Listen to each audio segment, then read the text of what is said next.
The European Union is facing a defining week for its future, with Poland seemingly challenging the bloc's entire legal order in a series of court battles. A trio of rulings in Warsaw and Luxembourg could have far-reaching consequences for the future of the bloc. The rulings could bring into question Poland's EU membership as the battle between its Eurosceptic government and Brussels set to reach a climax.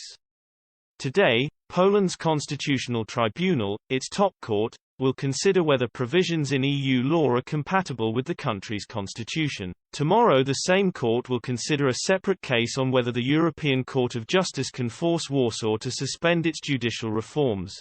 And on Thursday, the ECJ, the EU's top court, will rule on whether a new disciplinary regime for judges set up by the Polish government is in breach of the country's EU treaty obligations. The mechanism allows judges to be punished by Warsaw for a number of reasons, including the content of their rulings. Polish officials are adamant that judicial reforms are needed to overhaul the country's system, claiming it has not been adequately altered since the fall of communism.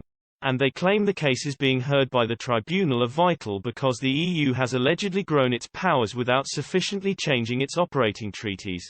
Poland's Deputy Justice Minister Sebastian Kaleta said, "This is not only about Poland. The issue is that some European officials are trying to give the EU greater competencies without changing the treaties. This is very dangerous, because it will implode the EU from within.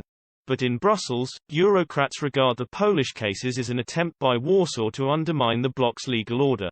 There have been constant battles between the European Commission and Poland's nationalist law and justice government."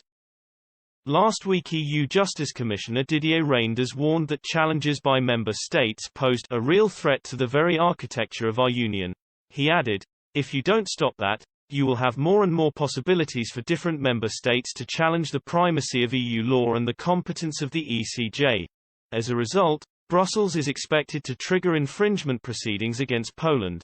Last month, the Commission launched similar action against Germany when its constitutional court ruled that the ECJ had acted beyond in remit in a case relating to the European Central Bank.